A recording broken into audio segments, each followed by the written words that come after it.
Estamos acá con el escritor Efer Soto, un joven escritor de 24 años que tiene 2 libros y uno de ellos, segunda edición, que se llama La Maldición de Odón. Él viene de Huancavelica, ha colaborado en muchas páginas periodísticas como culturales y es diseñador además de aquello. Efer, bienvenido a la Piedra Cansada pero no vencida. Gracias, Jorge, gracias por tu invitación y siempre es un placer conversar contigo. Y Bueno. un saludo a todos tus oyentes. Muchas gracias. Sí, es un saludo a todos los oyentes que han estado siguiendo más de un mes ya este programa. Lo primero que queríamos hablar contigo es esta conexión, ¿no? que hay o no hay, según tu punto de vista, entre el periodismo y el ser escritor. ¿Qué piensas de esto, ya que tú eres ambos al mismo tiempo? Creo que cada uno tiene su mérito propio, ¿no? Generalmente se dice que los escritores son un poco más flojos y los periodistas son un poco más aplicados, más trabajadores. Tiene cierto sentido, ¿no? Porque mientras que un escritor escribe cosas que se le ocurren sentado, el otro está escribiendo cosas que de verdad están ocurriendo. Pero esta cuestión de profesión, esta cuestión de investigación en lo que es escribir novelas, porque yo conozco que tienes como 2 o 3 novelas ya bajo la manga para posible salida o no salida, ya decisión tuya, pero eso te implica una investigación, te implica tener horarios, te implica ser consistente diariamente, ¿no? En una cantidad de horas para escribir, ¿o no? Así es, pero aún así, bueno, es mi punto de vista, ¿no? Creo que una novela, no sé si existe una novela periodística, ¿no? Pero Okay. creo que tiene más mérito que en la cuestión de trabajo, ¿no? Ya el punto de vista artístico ya es otra cosa. Es importante para todo escritor reconocerse de dónde ha salido, ¿no? Qué background iniciales, porque todo escritor, o así lo han reconocido los grandes escritores, y creo que tú vas a ese camino, la infancia es importante. Esas imágenes primarias que tienes, los colores, los matices.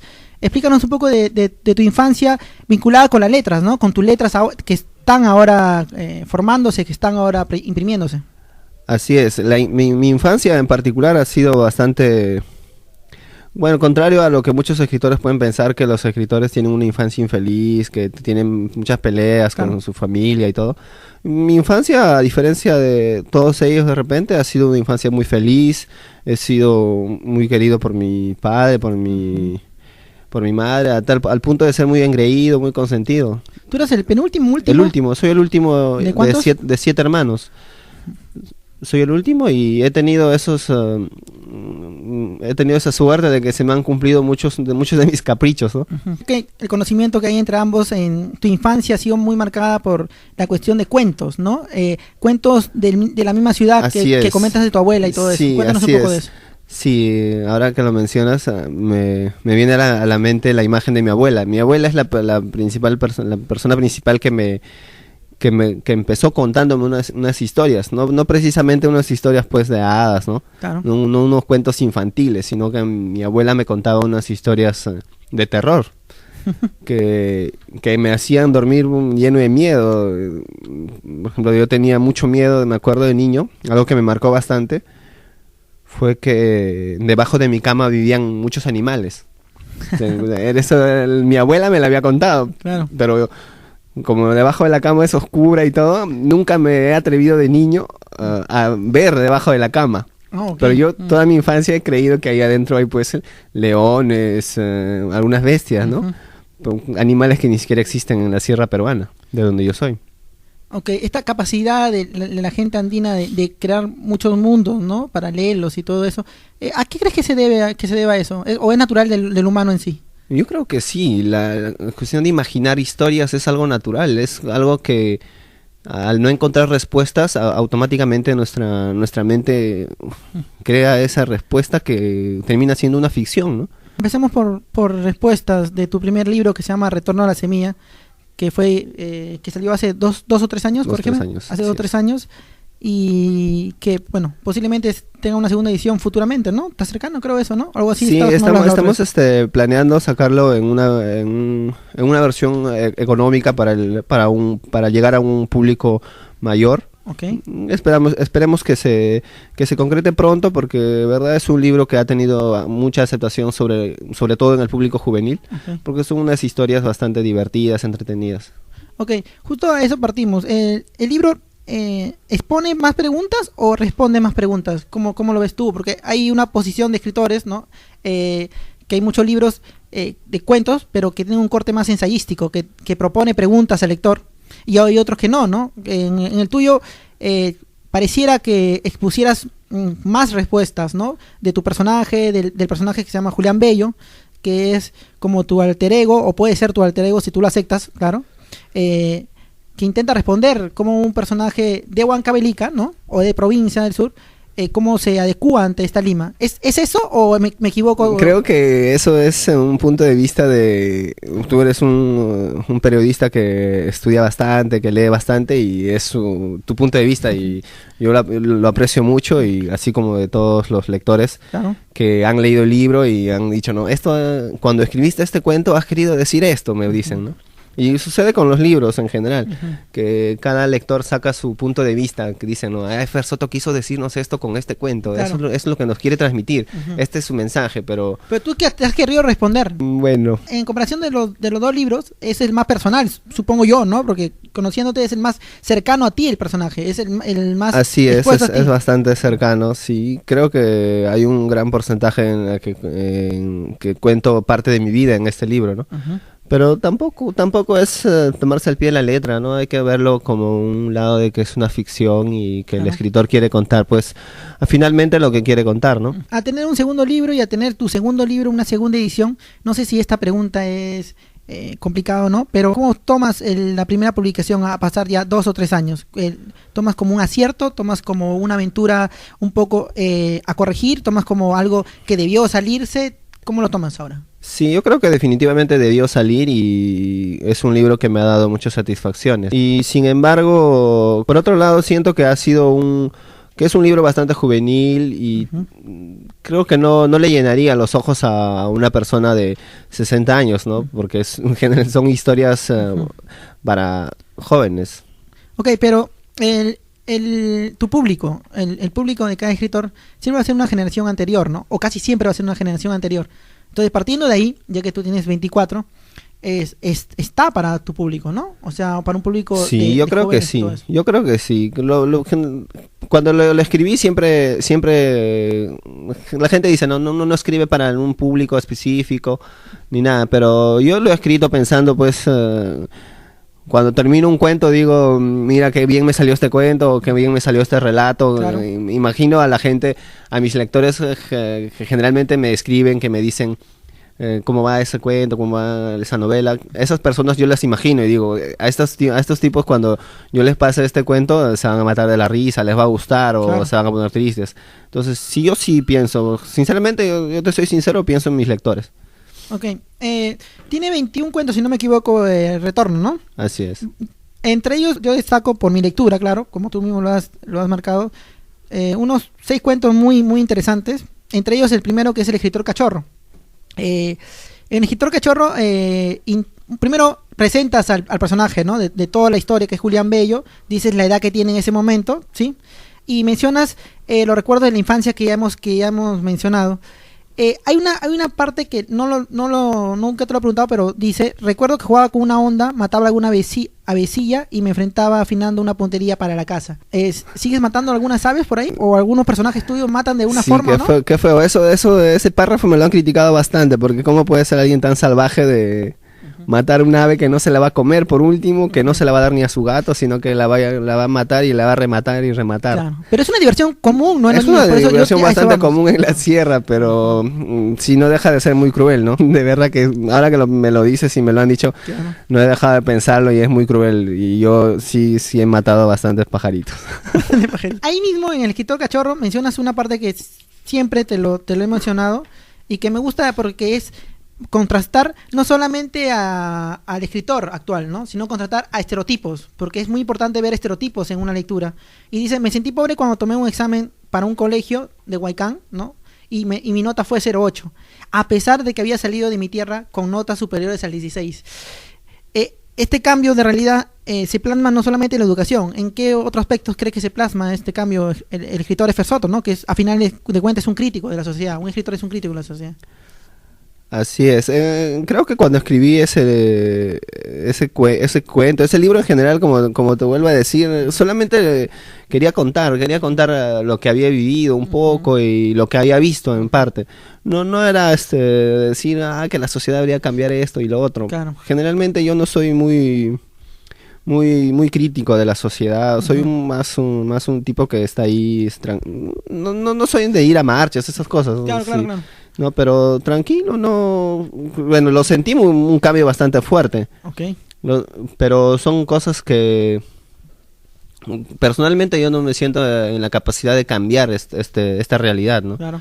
Yo sé que hay muchas personas que sí y los admiro bastante. Ok. Hay un cuento que se llama El seductor de las masas del libro y hablas un poco de esta cuestión política, ¿no? Ese sí es el cuento más político. También es bastante político, pero Okay. yo lo conté porque me parecía divertido. Claro, Incluso el título me parece muy bueno, claro, El seductor de las masas. ¿no? Que parece y tiene un epígrafe de Tego Calderón, ¿no?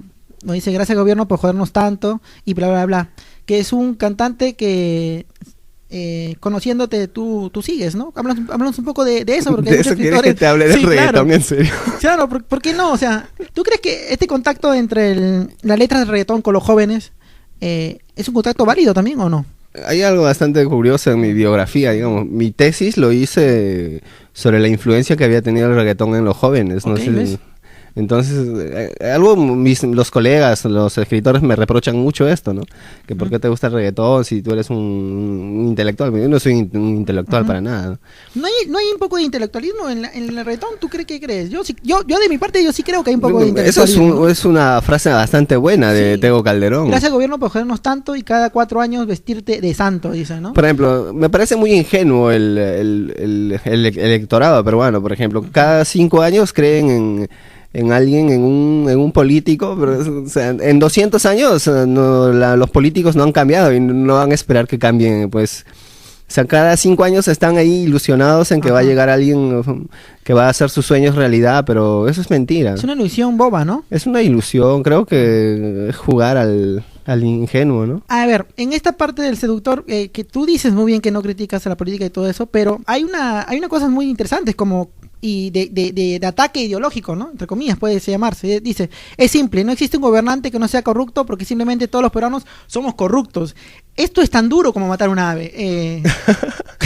Por ejemplo, claro, o sea, a cualquier peruano que pongan, a cualquier ser humano que pongan en el poder no va a dejar de ser corrupto. Creo que parte de que el ser humano es malo y bueno, entonces no hay manera de que tengamos un gobernante, pues, si hasta el propio Gandhi fue criticado. Claro, Gandhi ha sido Entonces, muy criticado. que la Madre Teresa es criticada, entonces, ¿cómo esperan que no sea criticado, pues, nuestros gobernantes, ¿no? Que de santo no tienen nada.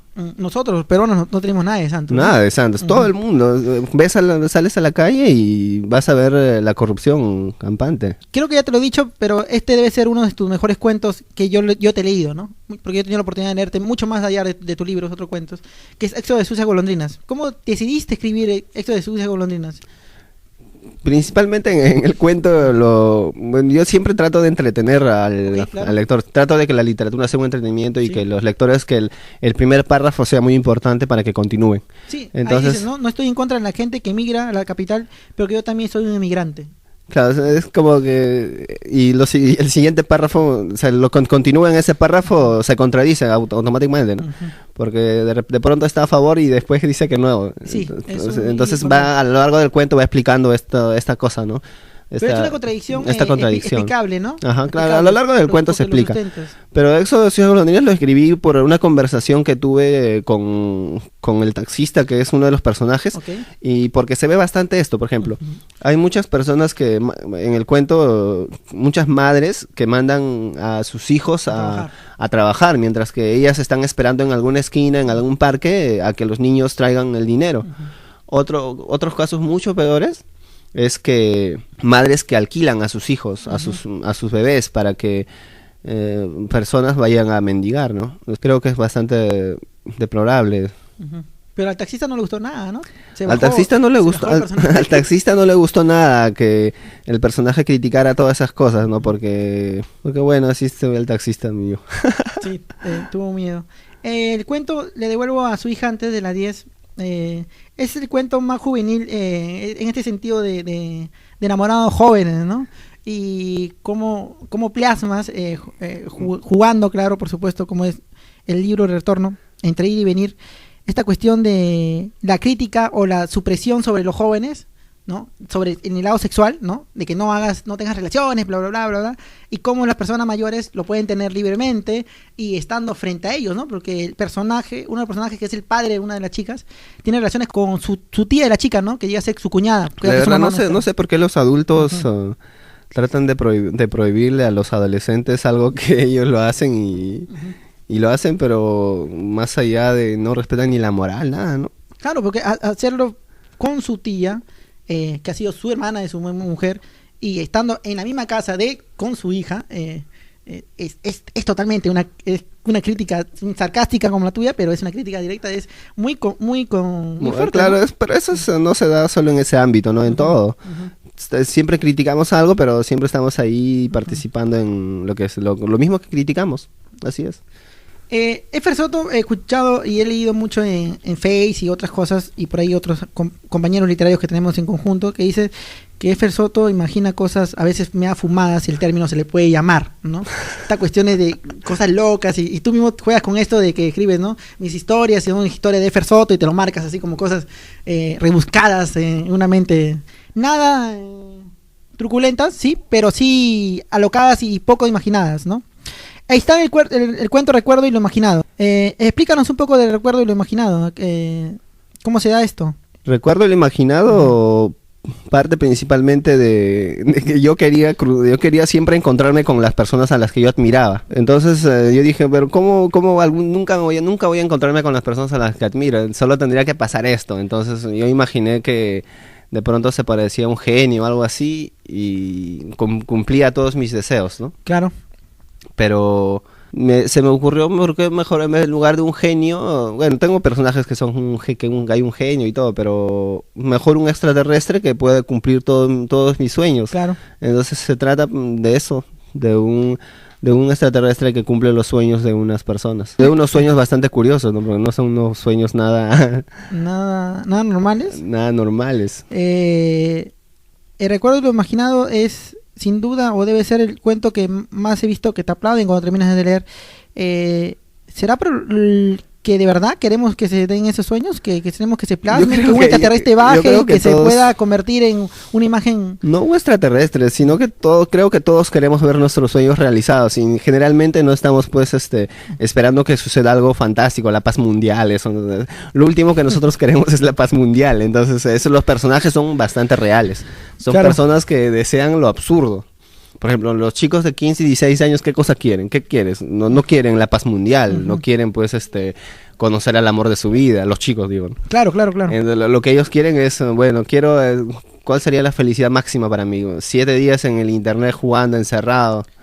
Y para las chicas, ¿qué sería? Pues no sé, no soy una chica, ¿qué querría? No sé, irse a una tienda comercial a comprar ropa. Claro, puede ser con una tarjeta que nunca se le acabe el crédito. Comprarse diario unos zapatos nuevos, una cosa así. Claro, Recuerdo Imaginado, que es uno de tus cuentos más aplaudidos, hay una parte que es genial, que dice: eran tan animales como nosotros porque saqueaban todo y arriaban a las grandes avenidas todas las mujeres para luego violarlas. Tenían sus favoritismos por las niñas porque eran similar de estatura.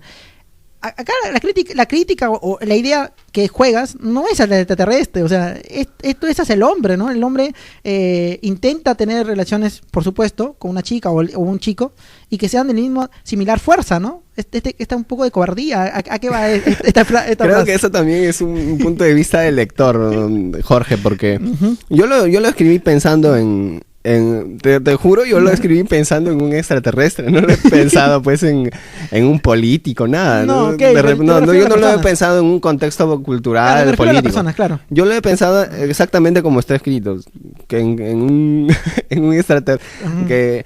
O sea, que la gente tiene la idea de que los extraterrestres van a venir y nos van a tratar muy bien, que son nuestros amigos, pero de repente vienen y nos masacran a todos y nos violan a todos, como en toda guerra, ¿no? En toda guerra siempre hay esos problemas. Claro, que tiene más fuerza va a aprovechar y va a escribir la historia, ¿no? Y lo va a hacer de la manera más salvaje. Sí, pues más salvaje. ¿Qué hacemos qué hacemos cuando un amigo, o no solo un amigo, sino un familiar o un amor, se mete tan de lleno en un objeto, y se olvida del otro, ¿no?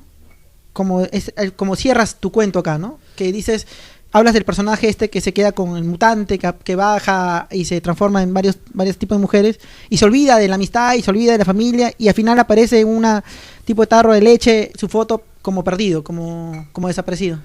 Creo que eso sí, eso lo escribí porque como la gente termina perdiéndose por sus pasiones, ¿no? Claro, termina siendo víctima, presa de sus pasiones.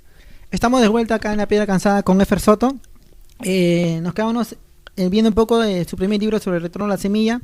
En uno de estos del libro está un cuento que se llama Coitus Interruptus, ¿no? Que te gusta contarlo. Varias veces te he escuchado contar este cuento. Explícanos un poco de Coitus Interruptus. Bueno, lo que les puedo decir es que, como todo, bueno, lo escribí también pensando en que a alguien le podría interesar, servirle de pronto, o reírse simplemente, porque yo siempre que escribo, digo, ¿no? Qué chévere es que de repente alguien esté de repente con mi libro leyendo en la combi, se sienta solo de repente en un invierno bastante fuerte en Lima o donde sea, y de pronto le acompañe mi libro y le saque una sonrisa, ¿no? Perfecto, ¿no? Y que llegue a su destino y le diga a alguien, mira, he leído esto y me pareció muy divertido, o mira este chico que ha escrito esta cosa, qué loco, ¿no? Lo escribí, todo el libro lo escribí pensando en eso, en que los personajes sean transmitidos así de una forma alegre, ¿no? No quise escribir un libro triste para nada. Entonces, Coitus Interruptus se trata de todo eso que buscamos, creo, todos, ¿no? Llega un momento en el que en nuestro despertar sexual que queremos saber cómo nos podemos cuidar. Claro, entonces, esta pareja decide cuidarse por el Coitus Interruptus, que es un un método anticonceptivo, ¿no? Entonces, ¿es un método? Es un método bastante que se dice que es un método, pero que al final resulta malo, ¿no? Ya. Y es lo que le sucede a estos dos, que por cuidarse así, la chica termina quedando embarazada. Y se arma un problemón en su familia, bueno, de eso se trata. Y el cierre es complejo, ¿no? Es complicado. Sí, toco un tema que es siempre espinoso, ¿no? Que es el aborto. Sí, cuando aviso seguridad no duden en apoyarla en esto, que algunas personas catalogan como un crimen. Sí, en algunos países como el nuestro es todavía un crimen. Claro, ¿no? Por supuesto que sí. Pero bueno. No me preguntes cuál es mi posición. La diversión, pero acá dejas una pregunta, ¿no? Muy complicada para el lector. O sea, te puede divertir, pero es una pregunta, ¿no? Sí. Porque el lector va a decir, ¿estoy de acuerdo, no estoy de acuerdo? ¿O qué hago con esto? Porque me he divertido, pero ya me metió la pregunta ahí. Sí, creo que sí. Uh-huh. Tienes toda la razón. Cerrando Retorno a la Semilla, tienes el cuento Piura, que no habla sobre la ciudad, por supuesto, sino es el nombre que le pones a un personaje, ¿no? Sí. Es el cuento de amor más cercano a lo que se le llama cuento de amor que hay de parte tuya. Debe ser el cuento de amor. Es un cuento de amor, efectivamente, Piura. Es un cuento muy... En lo personal es bastante personal.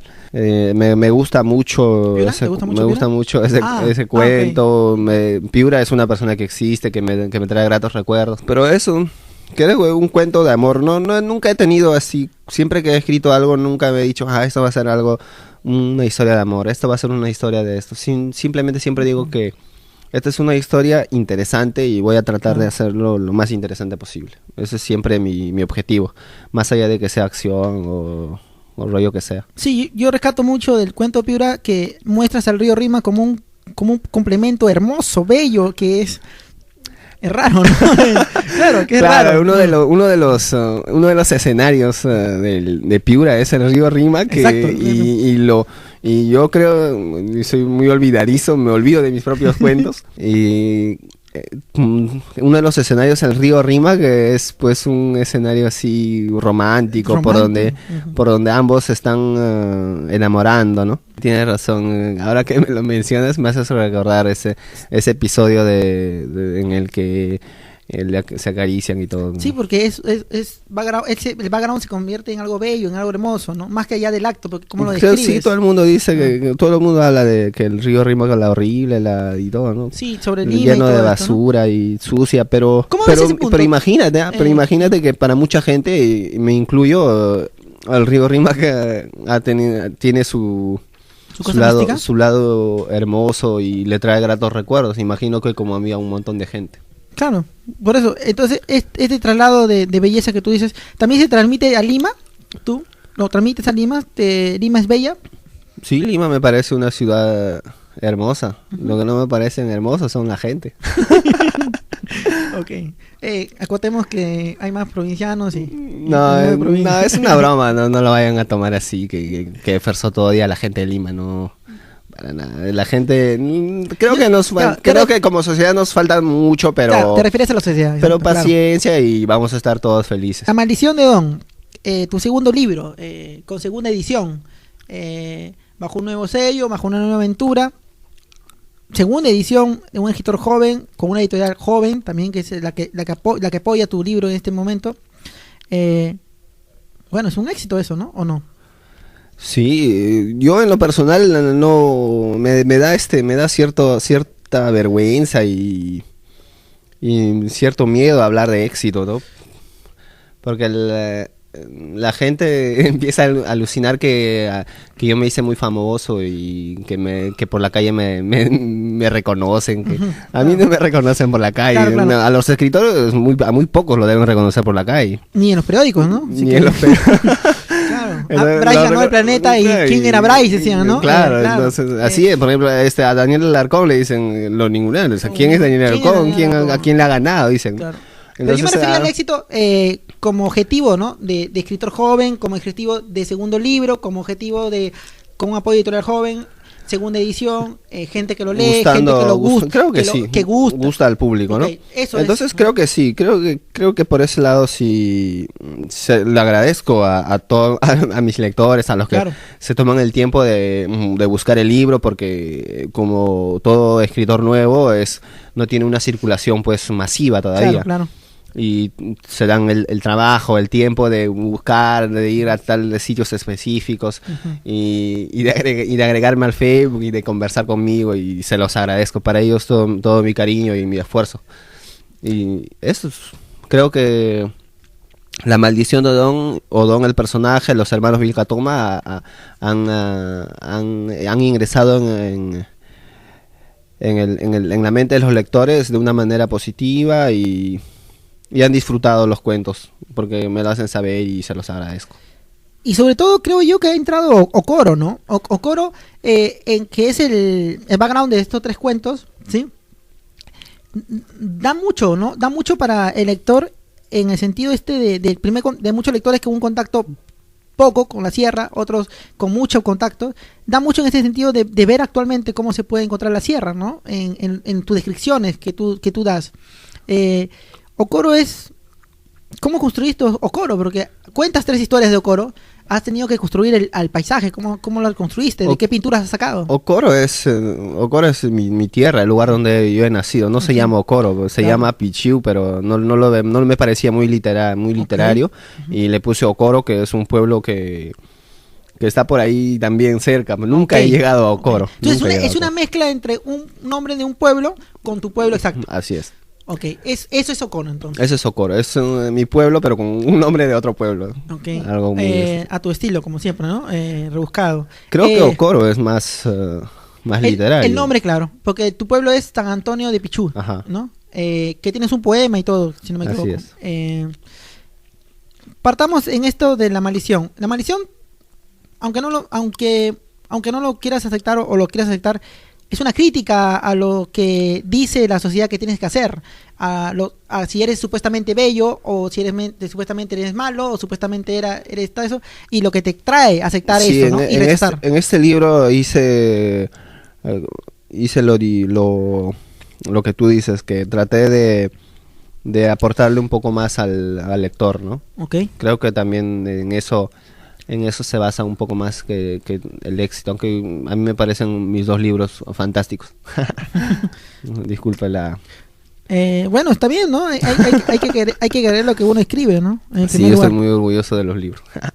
Ya, bueno, lo que te decía. En La Maldición de Don he tratado de darle esto de que los lectores sientan que de repente están siendo manipulados por la prensa, por la sociedad en general, No todos de repente, en algún momento todos estamos siendo manipulados, pero como en este caso que Odón fue de pronto muy querido cuando le producía beneficios a su pueblo. Claro. Y de pronto cómo es la sociedad, ¿no?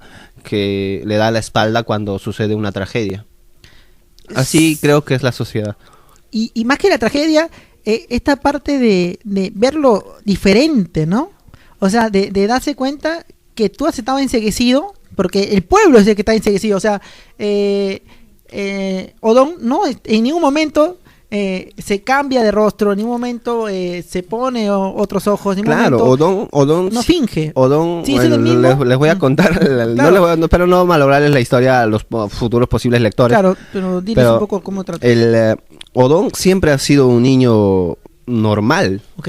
pero que sin embargo la sociedad lo ha convertido pues en una cosa que no es, como sucede con mucha gente. Con muchos artistas. Con muchos mucha artistas, gente, futbolistas, ¿no? Lo convierten, la sociedad lo convierte en una cosa que no es que ellos, y de paso que no es que ellos lo disfruten tampoco, porque generalmente lo sufren las persecuciones, Claro, claro. todo, entonces termina como una tragedia. Y al mínimo error se convierte en un monstruo, ¿no? Sí, así es. Es un monstruo. Generalmente sucede eso, ¿no? Que de las personas muy queridas, de un día están arriba y otro día están abajo, odiados por el público, por todo. Ujú. Entonces, creo que eso es una crítica a la sociedad, de repente, ¿no? Sí, eso es una crítica Es a la una sociedad, crítica a por la supuesto. ¿Reconoces que el libro tiene, no sé si lo has leído con conciencia o lo has leído con mucho amor, pero reconoces que el libro tiene bastante cosas, bastantes pinceladas de 100 años de soledad?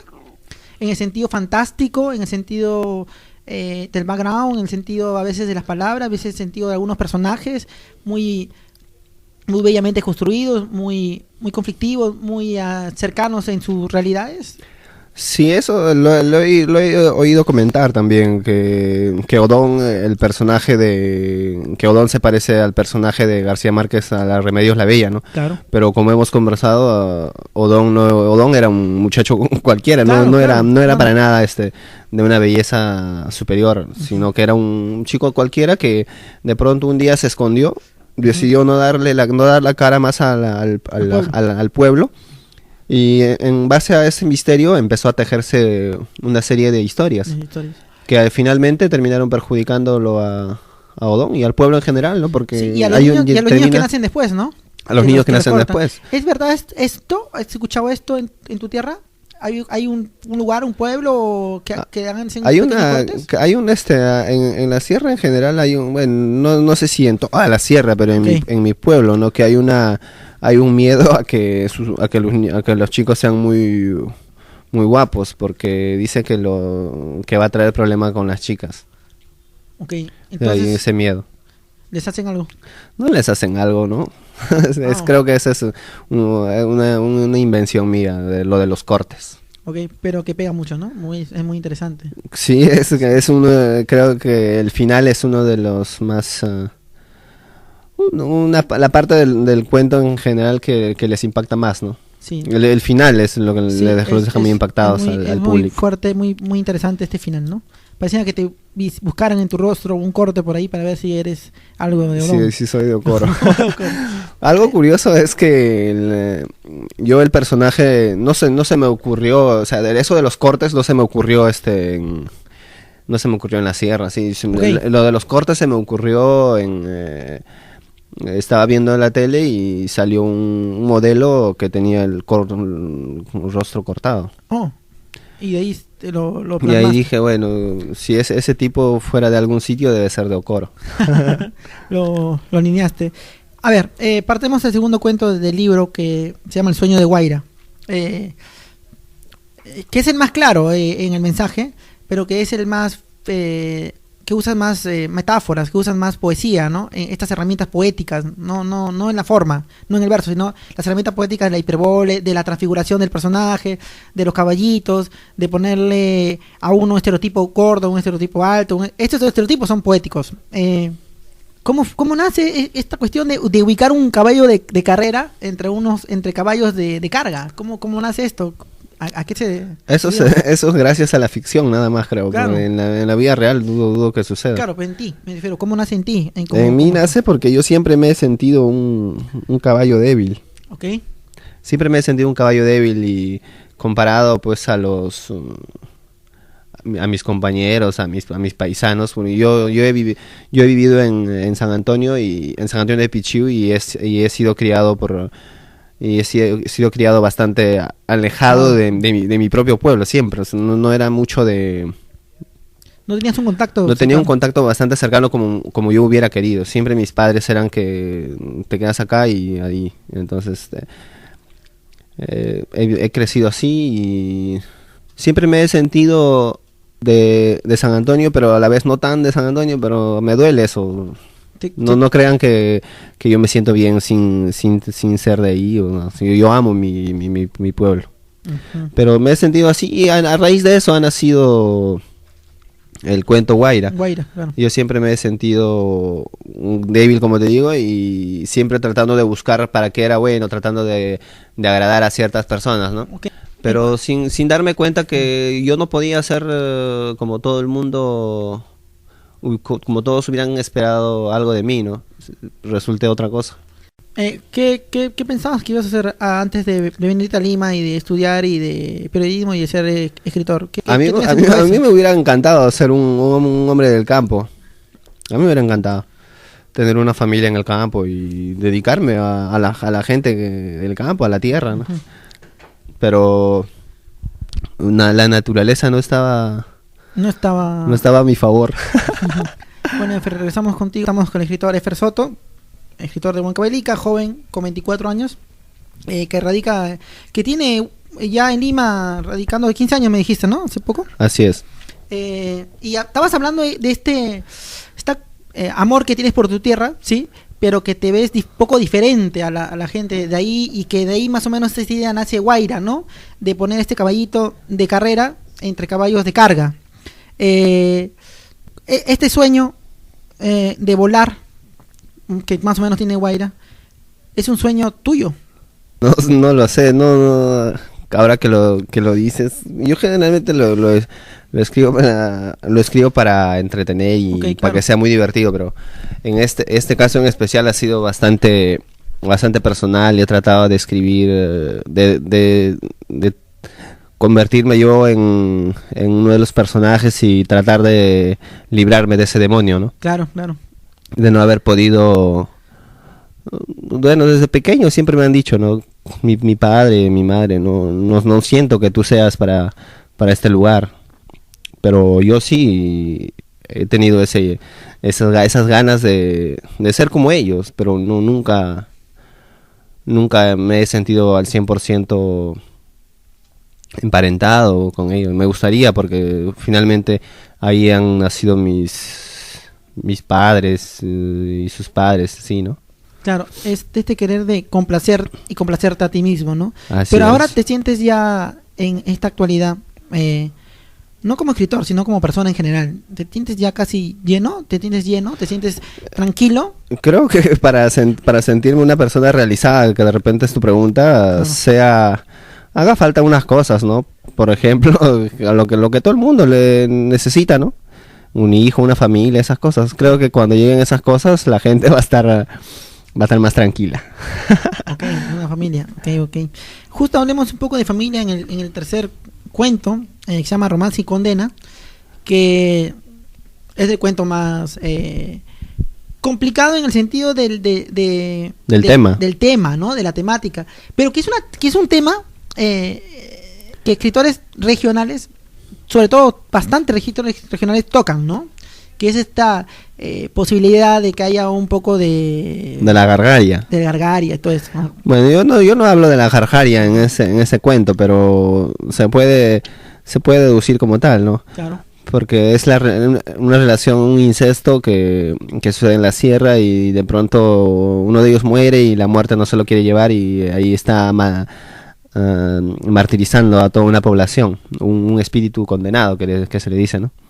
De eso se trata. Es un cuento que también toca este tema de una sociedad que que está así manipulando a la gente, también, que está tratando de dirigir a alguien, ¿no? Por ejemplo, en el caso de Jerónimo, Chico, ¿no? Uh-huh. Jerónimo, que la sociedad lo quiere cazar, como sea, lo quiere lo quiere convertir en un ciudadano cuando él todavía no se siente preparado. Claro, es eso, claro. ¿no? La gente siempre, a todo el mundo, están en expectativa de que hagamos algo que ellos quieren, pero ¿qué hay de lo que nosotros queremos? De eso se trata, creo, todo el libro La Maldición de Don, de qué es lo que nosotros queremos.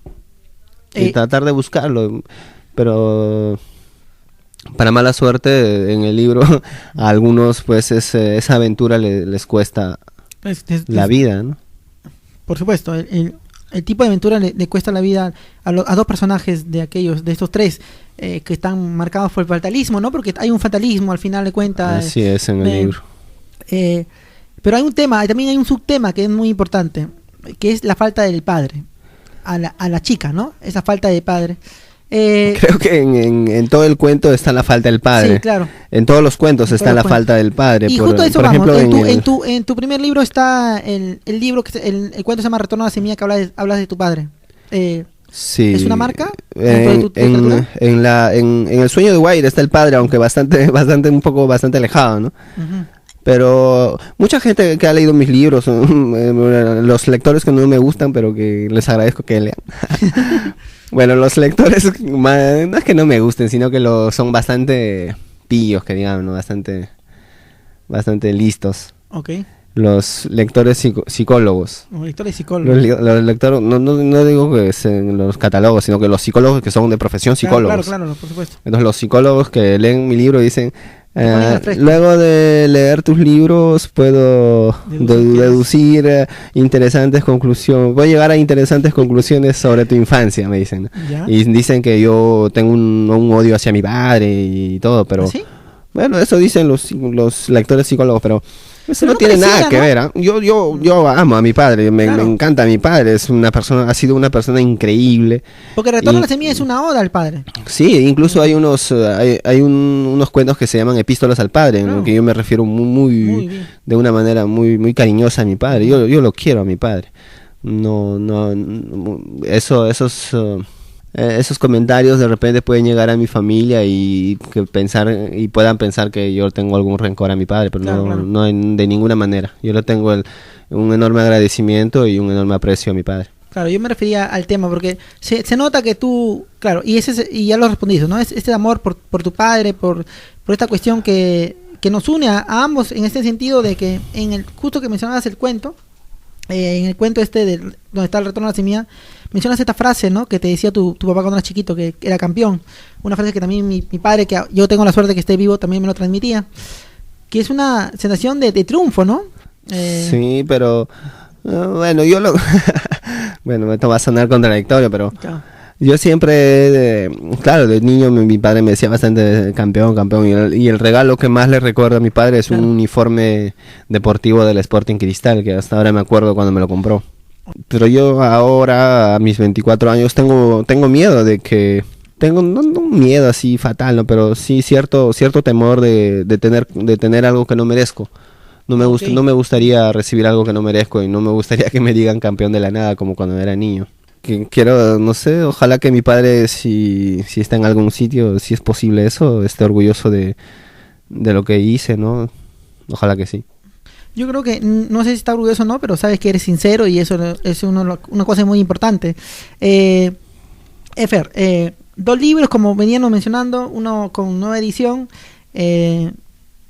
Tienes 24 años, muchos pueden decir que has publicado muy joven, otros pueden decir que te apegas a estos escritores jóvenes malditos que han aparecido durante toda la historia, otros van a decir que es la cuestión de la época, porque ahora se publica muy joven por la cuestión del blog y todo eso. Pero mi punto de vista es que tú estás andando, que estás escribiendo y escribes mucho. ¿Qué se viene, no? ¿Qué se viene tuyo? Porque supongo yo que para este fin de año o inicio del próximo año tendrás una nueva novedad en imprenta. Sí, tenemos planeado publicar una serie de libros, y entre ellos está la historia de Rumi. Historia de Rumi. Suelo trabajar bastante en mis personajes, a tal punto de que algunos me dicen que mis personajes me preguntan por mis personajes en lugar de las historias. Claro. Me dicen que de quién estás escribiendo en lugar de qué estás escribiendo. Exacto. Por ejemplo, con Odón sucede eso, ¿no? Que no importa que haga Odón, lo importante es que sea Odón. Claro que... Tenemos a Arumi, que es una piedra. Uh-huh.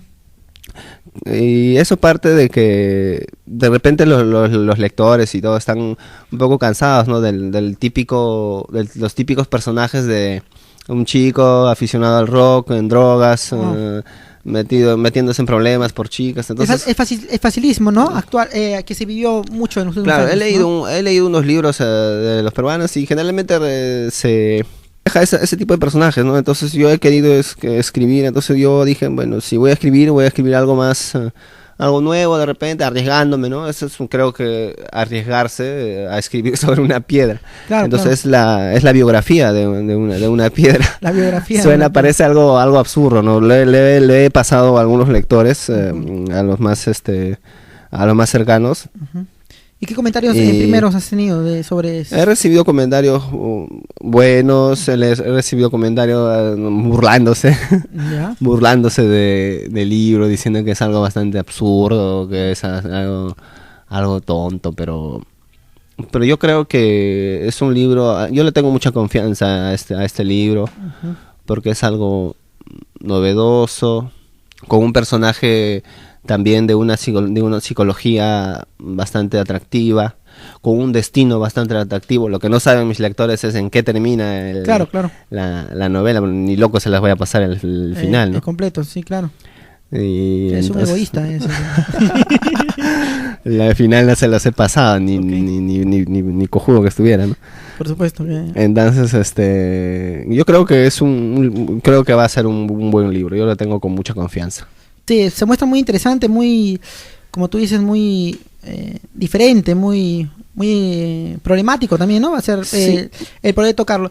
Pero eso es lo interesante de una novela, eso es lo interesante de una literatura, eso es lo interesante tuyo, ¿no? Hay temas que tocas que mucha gente podría decir que no debía tocar o que es una pérdida de tiempo tocar, pero que yo encuentro, y eso sí lo veo como mi punto de vista, ¿no? No quiero que lo aceptes, que yo encuentro que en cada cuento intentas, al final de cuentas, preguntar o responderte algo, o que tus textos responden a eso, que tus textos hacen que el lector se vacile, se ría, se eso, pero se pregunte, y eso es lo que creo que hace que te vean, y no lo digo por mi persona, sino que por otros escritores que he escuchado hablar sobre ti, que te vean como un escritor con mucha perspectiva, que tienes una realidad ya, ¿no? Porque ya son 2 libros, es una realidad, y con libro bajo la manga, ya se acaba el programa, es así.